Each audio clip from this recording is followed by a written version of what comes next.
안녕하세요, 최유로입니다. 테슬라 얘기 좀 많이 했는데요.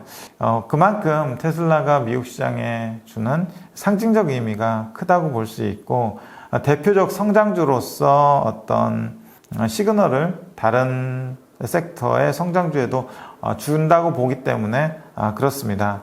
그래서 지난주에 나왔던 테슬라의 2분기 차량 판매 대수를 보시면, 이 숫자를 보시면은 41만 1000대를 만들었는데 44만 4000대를 팔았대요. 그러니까 41만 1000대를 만들었는데 44만 4000대를 팔았다. 만든 것보다 더 팔았다. 이렇게 보여질 수 있잖아요. 근데 지난 1분기 때 보면은 생산한 것보다 판 게 월등히 적었습니다. 남은 재고를 이번 2분기에 더 팔아가지고 생산한 것보다 판 게 더 많은 게 되겠고요. 모델 3하고 Y가 주종을 이루는데 아더 모델스 여기에 뭐가 있을까 생각을 해보면은 모델 S, 모델 X, 사이버 트럭 등이 여기에 속해 있을 텐데 사이버 트럭은 얼마나 팔렸을까? 지난 주총에서 일론 머스크가 사이버 트럭의 주간 기준 생산 대수를 언급을 했었는데요. 지금 한 1300대 정도 주간에 생산을 하고 있대요. 그러면은 한 달에 한 4-5천 대 정도 생산을 했을 거고, 그러면 3개월이니까 한 12,000대에서 15,000대 정도가 이 아더 모델에 들어있겠구나 라고 생각이 될 것 같고요. 그리고 테슬라의 사이버 트럭에 예약 주문이 상당히 몰려있기 때문에 만드는 대로 다 팔렸을 것이다 라고 예상해 볼 수 있을 것 같습니다. 근데 올해 말까지 2,500대 정도 목표를 하니까 내년에 한 주에 2,500대 팔면은 6,000대가 한 달에 만들어서 팔리겠고요. 그리고 6,000대에 12를 곱하면 한 72,000대 정도 될 것 같은데, 계속 램프업을 하니까 그 램프업까지 감안하면 시장에서는 내년에는 한 10만 대 이상 팔 거라고 보고 있고요. 올해는 한 44,000대 정도 팔 거라고 보고 있습니다. 그래서 사이버 트럭에 관한 그 성장세가 상당히 가파르다, 이렇게 말씀드릴 수 있을 것 같습니다. 테슬라 조금 더 깊게 보면 사업부별로 매출과 매출 총이익률을 보면은 자동차가 전체 매출에서 차지하는 비중이 82% 정도 됩니다. 24년 1Q 지난 분기 기준이고요. 그리고 에너지가 한 7.7% 차지하고 있고요. 서비스 등 기타가 10.7% 정도 차지하고 있습니다. 에너지 쪽 보면은 1.5빌리언, 1.5빌리언, 1.5빌리언, 1.4빌리언, 1.6빌리언에서 밋밋한 추세를 나타냈었잖아요. 이 에너지가 의미하는 거는 에너지 저장 장치를 주로 만들어서 팔고 시스템을 만들어주고 그런 것인데요. 좀 이따 자세히 보기로 하고요. 이때까지만 하더라도 에너지의 매출 비중이 8% 정도 되니까 별로 테슬라 전체 매출에서 비중은 미미하네 라고 생각했을 수 있을 것 같아요. 그리고 매출 총이익을 보면 한 10.9%, 그러니까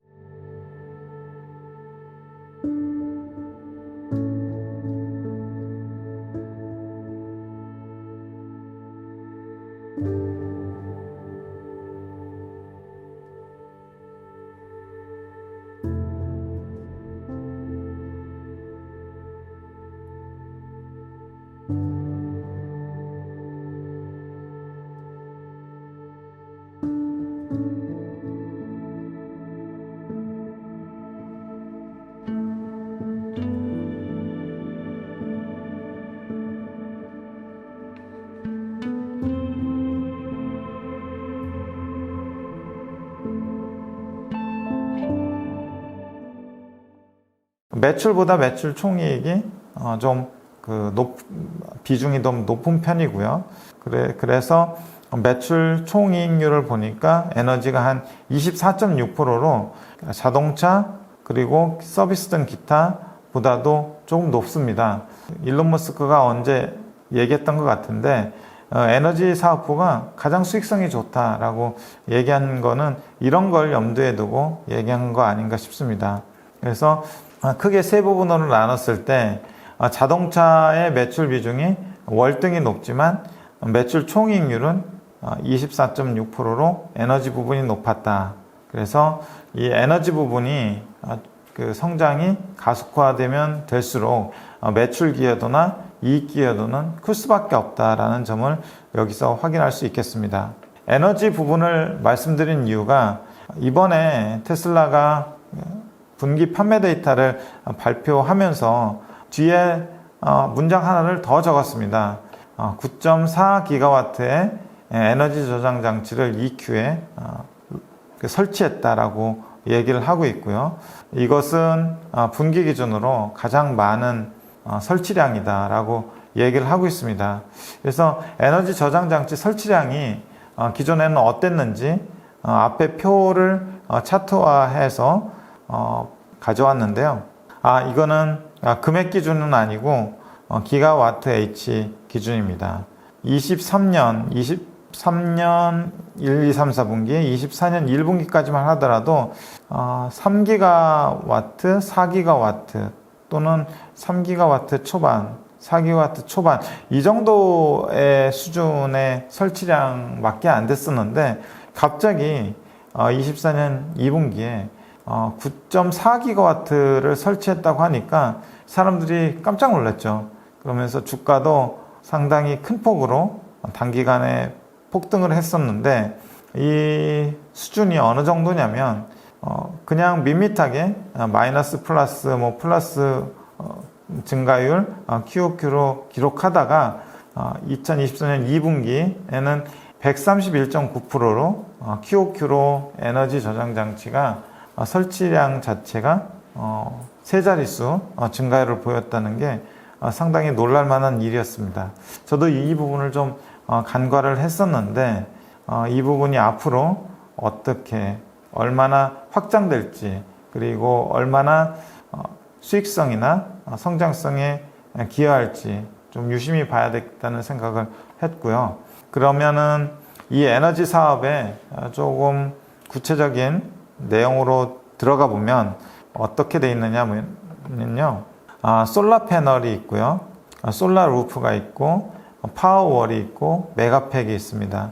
테슬라 홈페이지에서 가져왔는데 이 솔라 패널이라는 거는 태양광을 전기로 변환하는 장치를 얘기를 합니다. 그리고 솔라 루프는 이 솔라 패널을 내장해서 하나의 타일로 만들었는데 이걸 지붕을 대체해서 쓸 수도 있다고 합니다. 그리고 파워월이라는 거는 이 가정이나 소규모 상업시설에서 이 에너지를 저장하도록 설계된 제품이고요. 그리고 메가팩은 산업용으로 쓰이는 에너지 저장 장치입니다. 그 규모로 보나 부피로 보나 메가팩이 가장 돈이 많이 될 것 같죠. 실제로도 그렇다고 합니다. 솔라 패널하고 솔라 루프하고 파워월을 좀 이해하기 쉽게 만들어 놓은 이미지가 있어서 테슬라 홈페이지에서 가져왔고요. 이 솔라 패널로 솔라 루프를 만들어 가지고 이렇게 설치를 지붕에 할 수 있고요. 그래서 태양 에너지를 그 전기 에너지로 만드는 역할을 이 솔라 패널과 솔라 루프에서 하는 것이고 그 만들어진 에너지가 파워월로 갑니다. 파워월에서 그 에너지를 저장해 가지고 이 저장한 에너지를 밤이나 정전시 가정에서 쓸 수 있는 거고요. 또 테슬라 차량을 가지고 있는 분은 테슬라 차량 충전에도 활용할 수 있게 됩니다.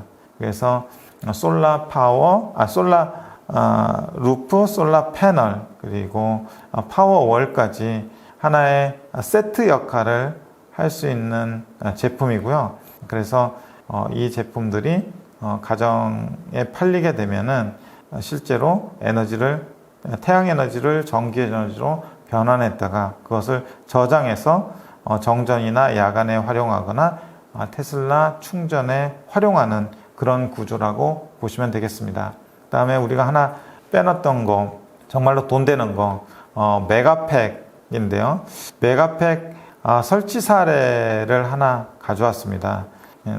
호주에 빅토리아 빅 배럴이라고 해가지고 이 프로젝트가 하나 있었는데, 이 프로젝트가 지금까지 세계에서 가장 큰 에너지 저장 장치 시스템이자 시설이라고 합니다. 여기에는 프랑스 기업 네이온이 기획하고 테슬라가 이 메가팩을 공급을 했다고 하고요. 212개 유닛으로 구성되어 있고 350메가와트 용량으로 측정이 된다고 합니다. 근데 이런 것들을 계속해서 테슬라가 공급을 하고 앞으로 AI 시대에 전기가 많이 필요할 수 있는데, 이런 에너지 저장 장치가 많이 활용될 수 있다는 게 지금 시장의 컨센이라고 보시면 될 것 같습니다.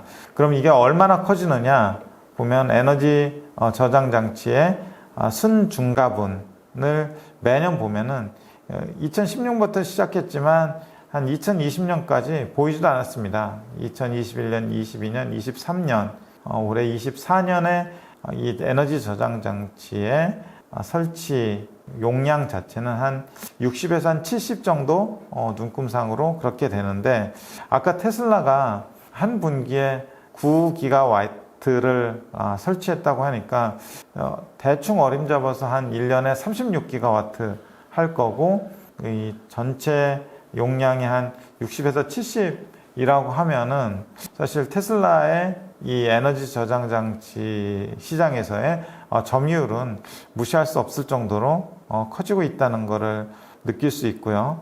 2030년까지 설치량은 어쨌든 꾸준히 우상향하면서 증가하는 걸로 되어 있습니다. 그래서 이 부분들의 추정 자체가 어떻게 변하는지도 하나의 관전 포인트가 될 수 있겠습니다. 에너지 쪽은 알겠는데, 그러면 에너지가 어느 정도 전사실적에 이번에 전사실적을 견인할 거고, 에너지 쪽으로 인해서 수익성이나 성장성이 얼마나 더 긍정적인 영향을 미칠 것인지에 대해서 보기 위해서 이번에는 블룸버그 컨센이 아닌 미래에셋증권 리서치센터의 모 연구원의 그 자료를 가져왔고요. 그 자료를 보면은 약간 공격적인 느낌이 들기도 하는데, 제가 저 나름대로 또 검증을 해봤을 때 충분히 그 가능성이 있는 숫자라고 보여집니다. 2024년 EQ에 보시면은 에너지 쪽에서 아까 1Q 쪽에 1.635 빌리언 달러의 매출이 발생했었는데, 이 에너지 저장 장치의 설치량이 2배가 넘어가면서 2024년 EQ에는 3.76 빌리언이 될 거라고 예상을 했습니다. 여기에는 이제 Q도 중요하겠지만 P도 중요할 것 같거든요. 그래서 P라는 건 이제 판매 가격인데, 그 판매 가격이 그렇게 많이 떨어지는 것 같지는 않아요. 그래서 한 2배 정도로 추정을 해도 무방할 거라고 생각을 하고요. 아까 그 9.4기가에는 여기에는 에너지 저장 장치, 솔라 패널하고 솔라 루프, 파워월, 메가팩 이런 부분들이 주로 들어 있었는데, 기타 다른 그 에너지 사업부의 태양광이라든지 이런 것들도 충분히 있을 수가 있기 때문에 2배가 좀 더 넘는 추정을 잡아놓지 않나 그런 생각이 들고요. 또 그리고 어쨌든 장치 산업이기 때문에, 장치 산업은 그 매출의 양이 커지면 커질수록 단위당 고정비가 감소하면서 이익률이 좀 높아지는 그런 경향이 있기 때문에 이 매출에 기반해서 매출 총이익률을 잡아놓은 게 21.9%를 잡아놨습니다. 지난 1분기에는 17.4에서 21.9%니까 상당히 이익률이 높은 수준으로 개선된 것이라고 추정을 해놨고요. 거기에 따라서 이익률도 보면은 지난 1분기 5.5%였는데 11.6%로 증가하는 것으로 되어 있습니다. 그래서 정리하자면 에너지 사업부가 24년 1Q에 1.64 빌리언이었다가 24년 2Q에 3.76빌리언까지 늘어날 것이다. 그 근거는 아까 에너지 저장 장치의 설치량이 전 분기보다 1분기보다 2분기가 100% 이상 늘어났기 때문에 이것도 매출도 2배 이상 늘어날 거다라는 근거고요. 그리고 매출 총이익률은 거기에서 단위당 고정비가 낮아질 테니까 매출 총이익률도 21.9%가 전사 기준으로 늘어날 것이다. 그리고 영업이익률도 5.5%에서 11.6%까지 늘어날 것이다 라고 보고 있습니다. 이러한 추정 자체가 나중에 실적이 나오게 되면 어떻게 변할진 모르겠는데 지금까지는 그렇게 공격적인 추정이라고 보여주진 않는데 이 중에서 좀 추정하기가 어려운 부분이 자동차 쪽이 아까 80% 정도의 매출을 차지하고 있다고 했는데 여기서 나오는 매출 총이익이 과연 어느 정도 될까 이런 것들이 좀 궁금하기도 하고요. 그리고 그 영업 비용 같은 경우는 테슬라가 그간 감원을 한 10% 정도 한 거로 알고 있거든요. 근데 영업 비용 자체는 그렇게 크게 줄어들지 않는 거로 이렇게 추정을 해 놓은 것이 약간 그 영업이익률 산정하는 데 있어서 자동차 쪽에 매출 총이익하고 그리고 영업 비용 쪽에 변수가 있지 않을까. 저는 그 정도로 이 추정 시트를 보면서 나중에 실적이 나오면 그 부분이 이 실적 추정치를 좀 움직이게 할 수 있는 팩터가 될 수 있겠다라고 생각을 했습니다. 어쨌든 그 QOQ로 볼 때 매출이나 매출 총이익이나 매출 총이익률이나 영업이익률은 전부 다 개선되는 정도로 나오고 있고 개선되는 걸 알겠는데 이 개선의 강도가 어느 정도인지 그것이 좀 관건일 것 같습니다. 최근에 또 주가도 많이 올랐기 때문에 더욱 좀 주시해서 볼 것 같고요.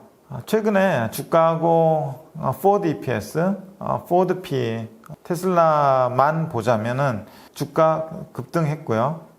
포드 EPS도 바닥에서 조금씩 움직이려고 하는 그런 분위기입니다.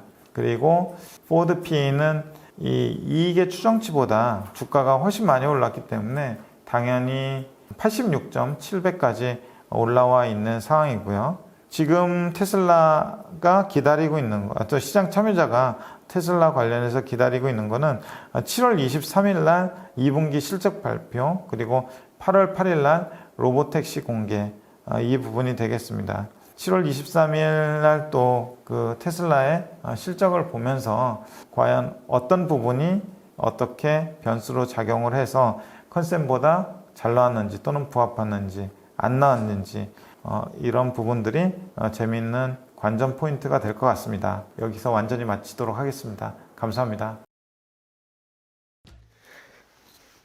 안녕하세요. 채슬리 TV 구독자 여러분, 그리고 어스 얼라이언스와 함께하는 마스터 프로그램의 인턴 여러분, 안녕하세요. 이번에는 좀 특별 영상을 준비를 했습니다. 지금 2월 5일 마스터 프로그램이 출범한 이후로 지금 1000분이 넘어요. 네, 많은 분들이 이 마스터 프로그램에 참여를 해주셨고, 그분들을 저희는 채슬리 투자자문의 인턴 여러분이라고 지칭을 하고 있습니다. 많은 분들이 제대로 된 투자 교육을 받고 싶으심에도 불구하고 그런 니즈는 너무 많은데 그런 제대로 된 교육을 해주는 기관이 없다 보니까 참 많은 분들이 이 리딩방이라든지 그 전문 교육을 해주는 것처럼 이 사칭하는 것에 많이 거기에 빠져드는 경우가 많은데, 예, 그런 부분은 안타깝게 생각해서 저희가 어서얼라이언스와 함께 지금 마스터 프로그램을 운영을 하고 있으니까요. 그 한 달이 됐기 때문에 저희 아침 회의부터 시작해가지고 종목 분석 자료, 그리고 미국 주식, 한국 주식, MP 이들 또 제공해드리고 있고, 거기에다가 퇴직연금에 활용할 수 있는 IRP 계좌 MP까지 제공을 해드리고 있는데, 너무 많다 보니까 이거를 또 어떻게 활용을 해야 되는지 처음에는 약간 벅차실 겁니다. 그런데 처음에 우리가 운동을 무슨 운동이든 시작을 하면 첫 한 달이 제일 힘들어요. 그죠? 네, 힘든데 2달, 석 달 계속 꾸준히 하시다 보면 이런 회의라든지 이런 종목 분석과 시장 분석이 조금씩 이제 익숙해지실 겁니다.